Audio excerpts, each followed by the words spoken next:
और लखनऊ से बड़ी खबर से आपको रूबरू करा देते हैं, जहां लोकसभा क्षेत्रों में भाजपा ने कॉल सेंटर बनाया है। तो सांसद विधायक पर नजर रखने के लिए कॉल सेंटर बनाया गया है। सभी सांसदों विधायकों की कॉल सेंटर से होगी निगरानी। तो एमपी एमएलए को मिली है नमो ऐप डाउनलोड कराने की जिम्मेदारी। कॉल सेंटर से कॉल कर लाभार्थियों से फीडबैक लिया जाएगा। तो सरकारी अभियानों का करीबी लोगों को फायदा नहीं पहुंचा पाएंगे नेता। तो कैंप लगाकर नमो ऐप डाउनलोड कराएंगे सांसद विधायक। तो बड़ा अपडेट आपको बता रहे हैं लखनऊ से, जहां लोकसभा क्षेत्रों में भाजपा ने कॉल सेंटर बनाया है। तो कॉल सेंटर के जरिए सांसद विधायक पर नजर रखी जाएगी। तो नजर रखने के लिए कॉल सेंटर बनाया गया है। तो सभी सांसदों और विधायकों की कॉल सेंटर के जरिए नजर रखी जाएगी। तो एमपी एमएलए को मिली है नमो ऐप डाउनलोड कराने की जिम्मेदारी। तो कॉल सेंटर से कॉल कर लाभार्थियों से फीडबैक लिया जाएगा। तो लोकसभा क्षेत्रों में कॉल सेंटर बनाया गया है। तो भाजपा ने कॉल सेंटर बनाया है, जिसके जरिए सांसद विधायकों पर नजर रखी जाएगी। तो अब अपने करीबियों को फायदा यहां पर सांसद विधायक नहीं पहुंचा पाएंगे। सभी सांसद विधायकों की कॉल सेंटर के जरिए निगरानी की जाएगी। एमपी एमएलए को ये जिम्मेदारी मिली है कि डाउनलोड कराएं और ये जो ऐप बना है, और कॉल सेंटर से कॉल कर लाभार्थियों से फीडबैक भी लिया जाएगा। तो आपको बड़ा अपडेट बता रहे हैं, जहां लोकसभा क्षेत्रों में भाजपा ने कॉल सेंटर बनाया है। तो इसके जरिए सांसद और विधायकों पर नजर रखी जाएगी। तो सभी सांसदों विधायकों की कॉल सेंटर से निगरानी रखी जाएगी और इसकी जिम्मेदारी एमपी एमएलए को मिली है।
ये बड़ा अपडेट आपको बता रहे हैं, जहां लोकसभा क्षेत्रों में आपको बता दें कॉल सेंटर बनाया जा रहा है सांसदों विधायकों की निगरानी के लिए। और इस पर विस्तार से जानकारी के साथ पवन सिंह हमारे सहयोगी हमारे साथ जुड़ चुके हैं लखनऊ से, उनसे ही जान लेते हैं।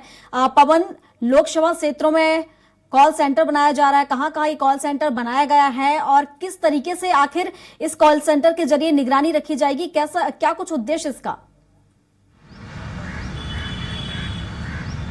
देखिए प्रियंका जी, इस बार 2024 का जो लोकसभा चुनाव है, उत्तर प्रदेश में मिशन 80 पर बीजेपी काम कर रही है। और बीजेपी इससे पहले भी यह बात कर चुकी थी कि हम मिशन 80 पर उत्तर प्रदेश में पूरी तरह से अपने को प्रभावी करेंगे और यहाँ पर ज़्यादा से ज़्यादा सीट जीतने की कोशिश करेंगे। उसी कड़ी में ये जो कॉल सेंटर बनाए जा रहे हैं, पूरे प्रदेश में जितने भी सांसद और विधायक हैं उनका फीडबैक लिया जाएगा। इस कॉल सेंटर के माध्यम से उनकी निगरानी की जाएगी कि इन्होंने अपने क्षेत्र में किस तरह से काम किया है। जो वहाँ पर लोकल जो जनता है, जो लोग हैं, जो लाभान्वित हुए हैं, उनसे उनके बारे में बात की जाएगी कि इन विधायक ने क्या काम किया है, इनकी काम करने की शैली क्या है और किस तरह से काम कर रहे हैं, जिससे कि लोग ज़्यादा से ज़्यादा को लोगों को लाभ पहुँच पा रहा है या नहीं।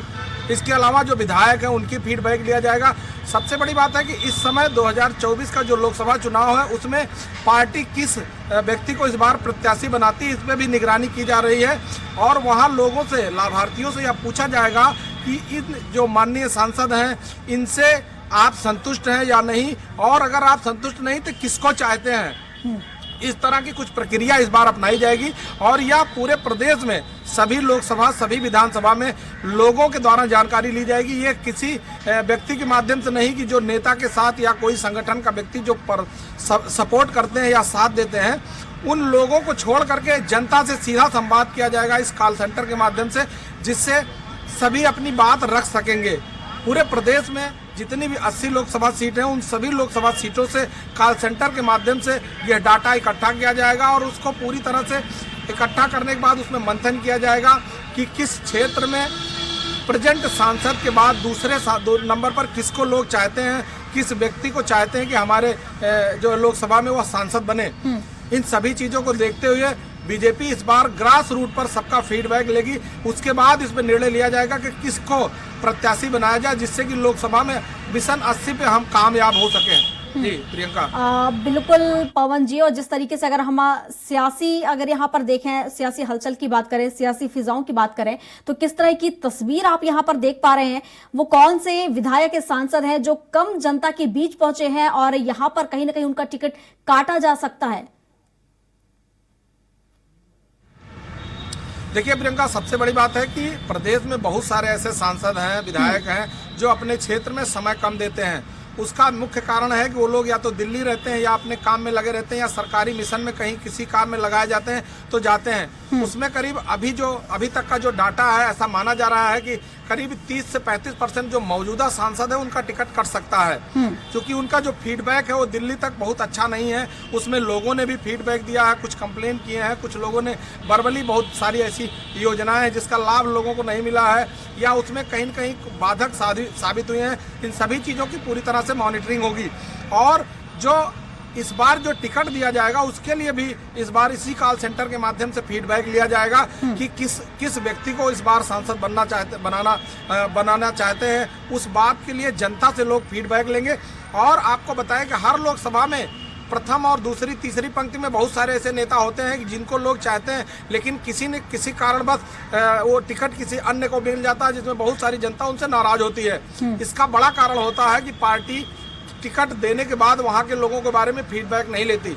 इस बार बीजेपी पहली बार ऐसा कर रही है कि जो कॉल सेंटर के माध्यम से लोगों से जनता की राय लेगी कि आपके क्षेत्र में किसको सांसद बनाया जाए, किसको चुना जाए, जिससे कि लोग सबको पसंद करेंगे। क्योंकि इससे पहले की जो कार्य प्रणाली थी उसमें बहुत सारे ऐसे सांसद विधायक होते थे जिनकी लिस्ट ऊपर से आती थी और उसमें अपने संगठन या अपने लोगों के द्वारा जो उनको फीडबैक मिलता था उसमें प्रत्याशी तय किया जाता था।